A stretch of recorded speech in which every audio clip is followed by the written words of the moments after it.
All right. Holy crap. We are done. This is going to be a non-spoiler uh, ranking, I guess, of the books for people who haven't read them or they are partway through or whatever. You can feel free to come on over. Uh, but also this is going to be sort of a review, I guess, of the series. And if you should get into it, I think you should. I know that I wouldn't be able to recommend it to everybody just because of the size of the series. Not everyone is going to want to go through something this big. I certainly have never gone through an epic series this big. This was my first time. It was a challenge at times, but totally worth it. And one of the things that you find when you go through this series is because of just how many characters there are. Sometimes you can get lost on some of them, but you usually find that, I've done something like 250 videos on Malazan throughout this journey, starting with book 3 and on. It would have even been more if I started with books 1 and 2. But you quickly find that something that you are really attached to, someone else might kind of be attached to that, but like really attached to this other storyline going on.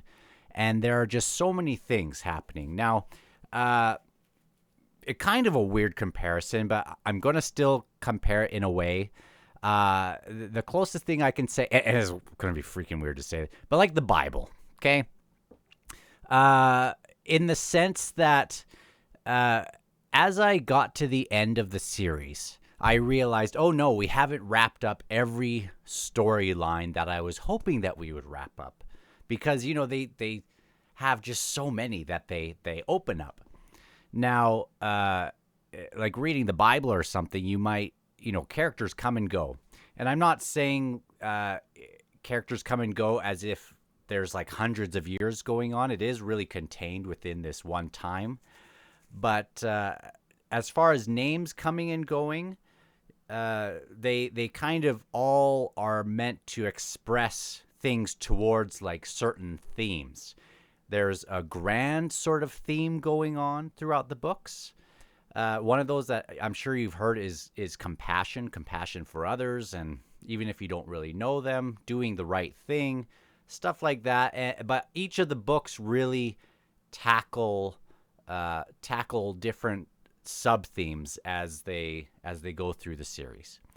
And you have all these different characters, and sometimes within these chapters you will find that while they are doing other things, the things that they are facing will echo, and Steven Erikson will kind of weave them together in a way that really what's going on is more about the what's being weaved and the message going to get, the message being put out, than it is necessarily about every single thread. So names, sometimes you'll get like a really great story arc, but then they'll just kind of leave that person, and you might get back to them, you might not get back to them. I found it a little like near the end, I was like, oh no, what about this person and this person? But I had to kind of look at it as like a whole. If you read the Bible and you're like, oh no, what happened with Isaac or whatever, that's just not the way to do it. It's about, names will come and go, and try to find what's being said in the subtext, I guess. So now I have the top 10 as far as this is my first read through. So this is a ranking I just finished yesterday, and I'm going to try to qualify why I have certain books in certain places, because I know there will be some that I have low that other people would have high, and vice versa. So I'll try to maybe kind of be honest about why I had it there, but why it might be higher for you. So don't worry too much about it. But here we go. So my very bottom of the books, and you'll notice if you've read the series, you'll quickly know who I kind of jived with There's so many different characters. We go to all these different continents, and you'll kind of know which people's storylines I liked and which I maybe ignored a little bit. I'm sure that'll change on a second read through, but this is my first list. So this is book 9, Dust of Dreams. I have that at the bottom of my list, mostly because as Steven Erikson was writing this, as far as I can tell, he was going to have this and the last book kind of mashed together in one large story. So even though we get to the end and we do have like a sort of ending, it's not nearly like we get in some of the other ones. In the other ones, it's like a convergence of many stories, and then it's like just really big, epic, climactic scenes. And we just really didn't get that here. And also, one of the groups, a lot of the storylines that we follow just weren't my favorite, but definitely some people that were following along on my as I'm doing these videos, some of them really, really love those characters. So that's my number 10. My number 9 might shock some people, but it's actually the continuation of number 9. It's The Crippled God is my number 9, with a qualifying kind of statement that at the very end of this book, the last 70 pages are freaking awesome. But unfortunately, some of the main stuff that we are reading in these 2 books, which is like one big book, just weren't the things that were really connecting with me. But again, don't see this as like, oh crap, the series just ends with a flop. No, it maybe wasn't exactly what I was looking for because I was such a fan of some of these other characters. But there will be there's more than there's so much to like. And when you start the series, a lot of people will say, well, you got to read the first 2 books to know if you are really into it. I really was into it right away in the first book, but this kind of is the same sort of thing where to me it was like, well, you got to get through it to get to the ending, and then it'll all be worth it. And that's how I felt, and it was worth it. So yeah, probably not a lot of people will love that. Some people have this as their favorite book in the series, let alone their favorite of all time, and I can see why. I should also say that everywhere in these books, I loved all these books in some respect. And in all of these books, there are some of the greatest things ever. So it's not like having it ranked 9 is going to be, it would still be ranked higher than so many of my books on the shelf behind me. Okay. Number, 8 is the one that started it all, Gardens of the Moon. I actually enjoyed it throughout. So I have to rank it a little bit higher than The Crippled God, even though even I would recognize that probably The Crippled God is written much better, and way more people are going to rank it higher than Gardens of the Moon. I understand that I'm a total outlier with it, but the fact that I really enjoyed it from the beginning, it has sort of a odd ending that you don't really understand necessarily, and that's fine. But I really liked the series from the get-go, and didn't have any real gripes with it in that one, so I have to rank it a little higher. Where am I at? I'm already losing track. Number 7.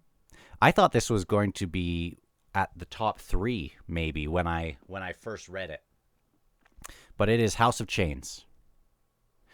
As I was reading it, I thought it was maybe higher than the one before it, which I really loved. But as I've gotten to the end of the series, even though there are some things that really stand out for me, it's the same sort of thing where some of the people that I just didn't super connect with are featured in this book as well as the first two books that I showed. But I really love elements of it. It is still one of the greatest books I've ever read. So I mean, having it at the number 7 spot doesn't sound great. I love a couple of the things, especially. I did love the ending. I think a lot of people maybe find the ending not what they were hoping for, but I found it very poignant and meaningful, and I do love this book. I can't wait to read it again. People will be surprised that I have this one at 6 and not like at the bottom because of how salty I was by the end, but it is The Bone Hunters, and this is my number 6 spot, and it's also the 6th book in the series. It is probably the most fun and easy to read, not easy as in complexity, but there's just always something fun going on. I think this will appeal to a lot of people. I really loved it. There were some things in the ending where a lot of people were like, "Oh, it's just the best ending." Wasn't necessarily for me, but I do like it more and more as I think about it. And I think on a reread, this could be in my top 3. To be honest, the more I go back and look at it, especially at some of these major chapters and events, it's like, how did I not? Maybe I just didn't love the ending because I loved the rest of it so much, and I'm just an idiot. But I really like this book, and I can't wait to read it again. It was maybe like the most fun to get through. So here are my top 5. This is the book that everyone says, well, you got to at least get to the second book and get to the end of the second book. This one I am so excited to read again because there are so many, even though Gardens of the Moon is technically the beginning, in a lot of ways, this feels like the spiritual, like real beginning where we really start to see some of the impact that this series can have. A lot of seeds are planted in this book that get talked about later on, and a lot of characters that kind of have their beginnings in this book. I think it's amazing. A lot of people find it to be hard to get through that starting part, but the ending of this book especially is one that it's amazing. It really is amazing, and I think people do need to read through at least to the end of this second book to see if it resonates with them. Because when I got to the end of this, I knew I was hooked with the series, and I basically went and bought the rest of the books after that. Really love Dead House Gates. A lot of and I think everyone resonates with the end of that book, and I wonder how many people really got hooked by it. Okay, my number 4 is Midnight Tides. So the first 4 books take place on kind of different continents, and then we get introduced to a new place in Midnight Tides.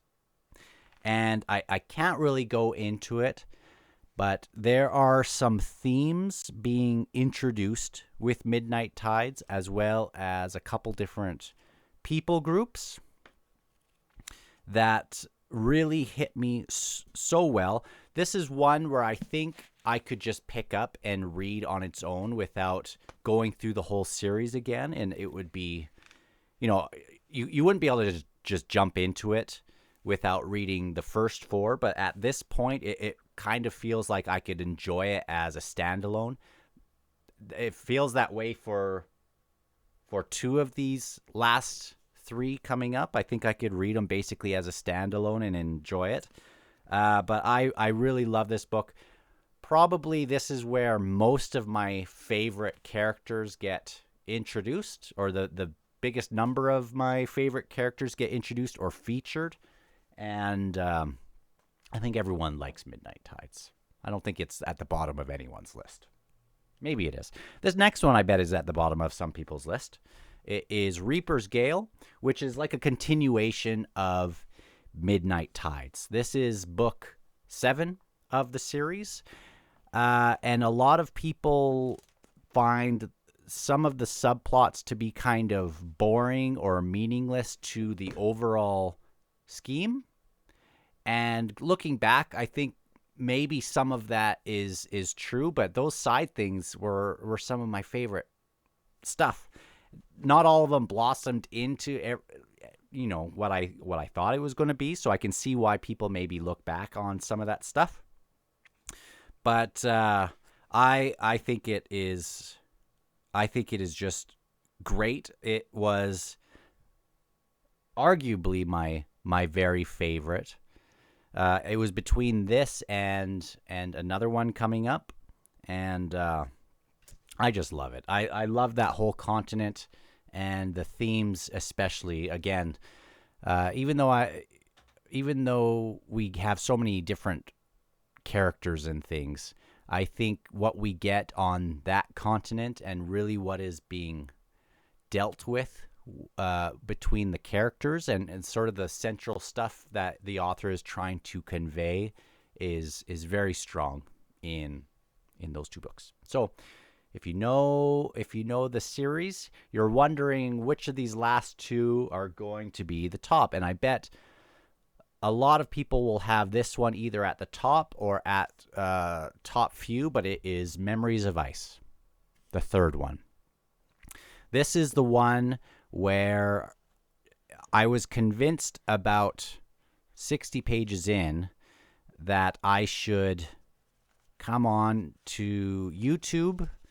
Like, yeah, I was just doing book review stuff, but when I got about 60 pages in, I thought, this is something really special. I loved the end of book 2, but this is where, if the seeds were planted in book 2, this is where stuff starts getting, like, really, you start to get a better framework for really what this series is going to be and what it can be, and some of the central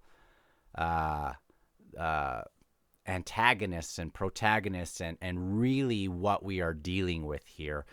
Not that everything is just kind of up in the air for the first two books, but a little bit. You're just, you don't necessarily know what is going on, and you still don't know, but at least in this book you get a great focus. It's one of the greatest books I've ever read. It might be, in some ways, maybe it is. Like I took out my pen and highlighter, and I filled every page almost.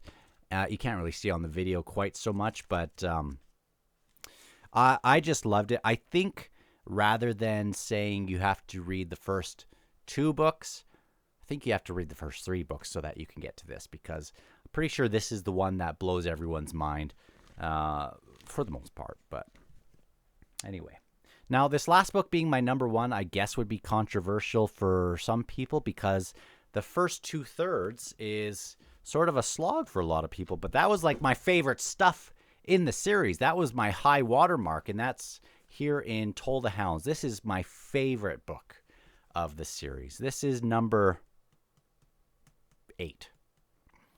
This is the one where the themes, if all the other books have so many grand action moments, and this one does too, but if other ones have all these big action battles and a lot going on, it feels like this is the one where we get some quiet with the characters.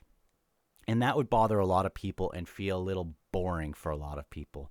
But to me, I got to see within the heart of some of these people in a way that I hadn't gotten in the books before it. And I loved it. I want more of that sort of writing. And we get a certain kind of voice. Without, going into it, we get a certain voice that really, it's more like he's speaking, the voice is speaking to us. I don't know how to really go into it more than that, but it's this very special way of conveying some of this information that feels very much like a story is being told to us. It just feels a little different. I loved it, and I think it's just the best. This one had maybe the greatest ending of anything. I'm trying to think of any other endings that I could even probably the best ending I've ever read, and that's maybe why the next two books I just which were the ending of the series, I didn't love quite as much. But the Toll the Hounds might be my favorite book that I have read all year, especially because not even only just for the ending, I truly loved what was being explored in the first 2/3 of this book. Now, if we didn't have the ending, if we didn't have that amazing ending, this book would probably still be like number 5. But it's that ending that really bumps it up. And I think with all of these books, the prologues to all these books and the epilogues are just unbelievable. This one, to me, just blows all of them out of the water. And I think you could read a chapter and just sit back and think about what is being explored. It was being written, I think, right after Steven Erikson's dad had died. And you can see that in the writing. You can see how the people who are tackling things probably echo what he was tackling at the same time. And if you've ever tackled any difficulty, like mental health wise or otherwise, like there are so many things that when the dust settles, they are dealing with some of the consequences of some of these awful things that have happened before it. And so a lot of time we're seeing their family life, and people are really damaged because of what has happened so far. But I found an immense treasure trove of meaning in Toll the Hounds that I didn't find. I found elements of that in the other books, but this is one where I can't imagine it being topped by any of these other ones. Maybe in the second read through, but really love Toll the Hounds. Even if a lot of people maybe find it boring, and I could totally see why maybe they would. It's like, get to the plot, let's get going. But I found it to just be the greatest. So anyway, I have a list of 100 characters. I went through every single character in the series, and I took my top 100, and I've been trying to rank those, and it's like the hardest thing ever. I will eventually come out with my top 100, either through like 4 different videos or maybe a couple live streams, so that people can get triggered by my terrible list, which I'm even triggered by my list. I don't know how I'm going to do it, if I'll do a solo stream or if anyone wants to join me for that. Maybe I'll send a couple emails out. Not sure. So if you haven't read the books, obviously you can't come to that video. But anyway, I will talk to you soon.